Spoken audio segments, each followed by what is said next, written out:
montagne perdue, croyez-moi, quand on en parle dans le pays, ça fait dresser les cheveux sur la tête des gens. Il y a une seule solution. Faut se raser le crâne. La montagne perdue. C'est les histoires de la montagne perdue dont je vais vous parler ce soir. Certaines font peur. J'espère que vous avez pris vos couches culottes.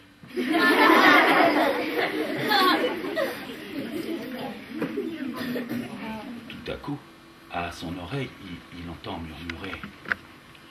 Petit, prends ce pinceau, tu pourras t'en servir. Cette fois. Il voit un rat blanc qui disparaît entre les pierres du cachot.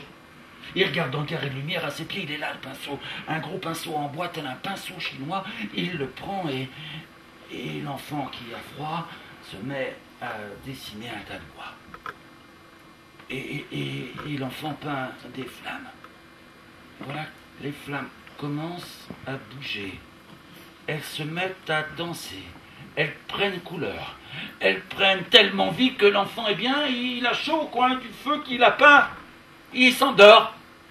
Et oubliant de donner à manger au feu qui s'éteint.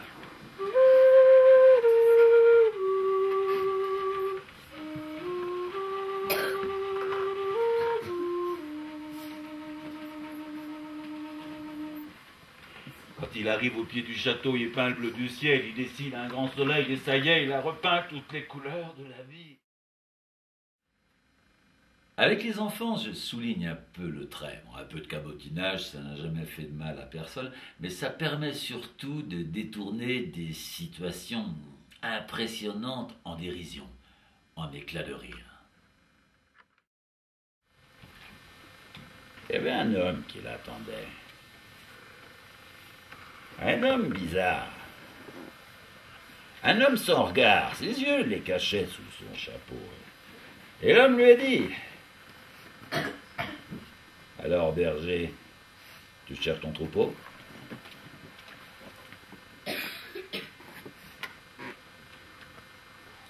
Vous l'avez vu? Ça te dirait de retrouver ton troupeau ici même tous les soirs et ce jusqu'à la fin de l'été?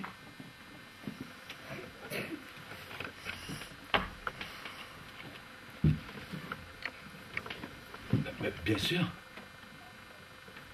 Pourquoi? J'ai un marché à proposer. Ça, ces mots-là, il y en avait qu'un pour les dire. Et quand l'autre, il a enlevé son chapeau, il s'était pas trompé, c'était lui. Le diable. Qu'est-ce que tu me veux, le diable? Rien. Un marché, tout ce qu'il y a de plus honnête à te proposer. Ton troupeau ici, jusqu'à la fin de l'été, bien sûr, il y a une condition. Laquelle? Au cœur du nuage,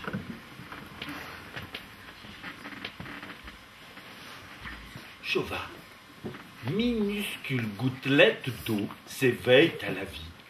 Tout d'abord, elle est surprise de flotter dans le ciel azur. Des souvenirs lui reviennent. Des bêtes sauvages, des montagnes, des forêts, des robinets. C'était très intéressant, les enfants étaient captivés et le conteur nous aurait dit qu'il avait toujours fait ça.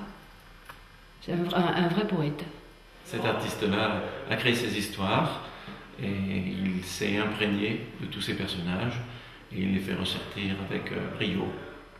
À l'heure des écrans numériques et autres, eh bien, les enfants ont montré qu'ils savaient écouter aussi et savoir écouter longtemps. La preuve qu'ils étaient captivés par l'histoire qui leur était contée.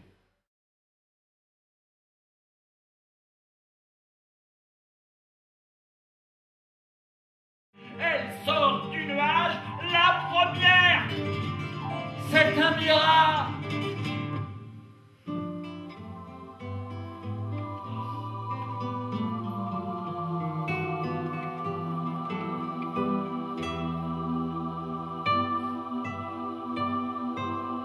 En bas, il y a les grêlons qui l'applaudissent sur les vitres et sur les toits. Il y a les arbres qui pleurent. Et puis voilà déjà le temps d'une première caresse. Un baiser.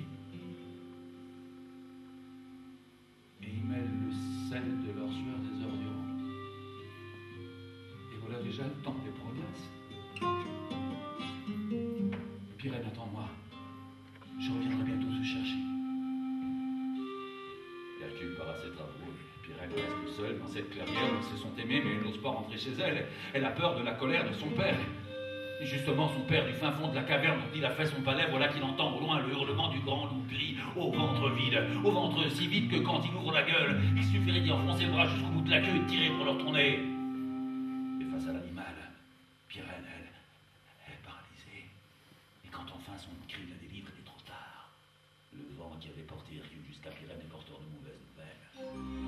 D'un bond, il enjambe les torrents, il franchit les forêts, il parvient jusqu'à la clairière, là où ils se sont aimés. Le grand loup gris s'enfuit, elle est là, Pirène, elle est là, allongée sur un tapis de feuilles. Morte. Il s'agenouille au-dessus de son visage. Il ferme les yeux et ce visage le recouvre de terre, de pierre et encore de rochers, de pierre et de terre. Et bientôt, c'est une montagne qui la recouvre. Et c'est le mont Canicron qui domine la mer Méditerranée. Et la montagne...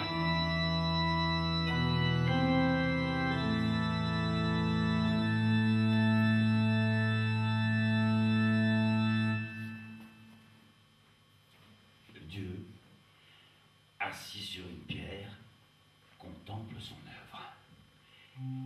Il regarde la terre, le ciel, les nuages, l'eau, les animaux. Il est fier. Tout en se reposant,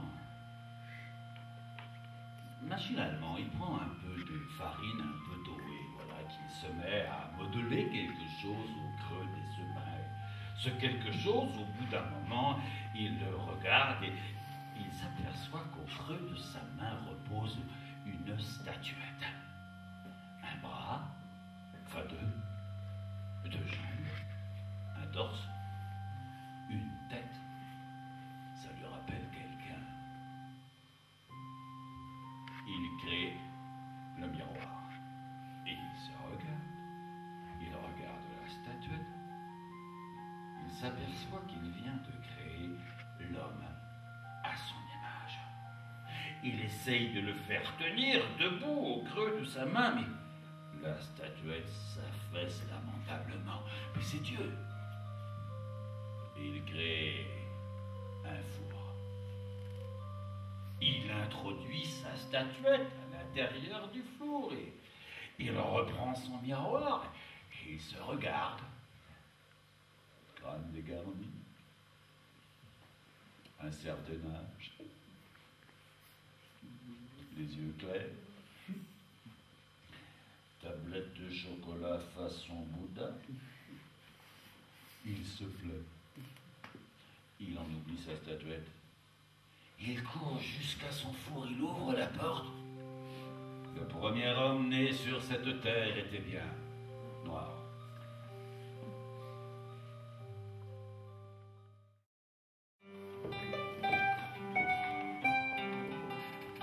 J'adore travailler avec Pierre Rossetti. Il est vrai que sa longue expérience du théâtre, de la musique et du cinéma, sa sensibilité, sa virtuosité en font la pépite incontournable pour un conteur. Quant à Patrick, c'est son sens de la mélodie qui m'intéresse.